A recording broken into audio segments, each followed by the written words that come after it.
শনিবার আগরতলা বরজলা অবলম্বন বৃদ্ধাশ্রমের প্রতিষ্ঠা দিবসে পুর নিগমের মেয়র তথা বৃদ্ধাশ্রমের সভাপতি দীপক মজুমদার বলেন, সকলের সহযোগিতায় আগামী দিনে সুন্দরভাবে পরিচালনা করা যাবে এই বৃদ্ধাশ্রম। এদের অনুষ্ঠানে উপস্থিত ছিলেন প্রতিষ্ঠানের সম্পাদক সহ অন্যান্যরা।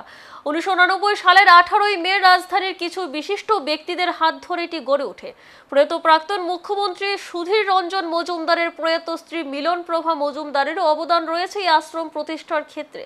দেখতে দেখতে পেরিয়ে গেছে 35টি বছর। শনিবার অবলম্বনের 36তম প্রতিষ্ঠা দিবস পালন করা হয়। সবসময় সরকারি সাহায্য না মিললেও আশ্রমের আবাসিকদের কোনো সমস্যা হয়নি পরিচালন কমিটির ঐকান্তিক প্রচেষ্টায়।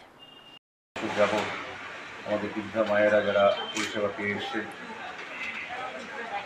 আমাদের সম্পাদক মহোদয়, সহসভাপতি যারা আছেন এবং যারা অন্যান্য কর্মকর্তারা, উপস্থিত আমার শ্রদ্ধেয় মায়েরা এবং সার্বিকভাবে যারা আজকে এই অনুষ্ঠানে উপস্থিত হয়েছেন, প্রত্যেককে আমার অনেক অনেক শুভেচ্ছা। দীর্ঘ 36 বছর ধরে আমরা বৃদ্ধ মায়েদের পাঠাগারের মাধ্যমে পরিষেবা দিয়ে এসেছি।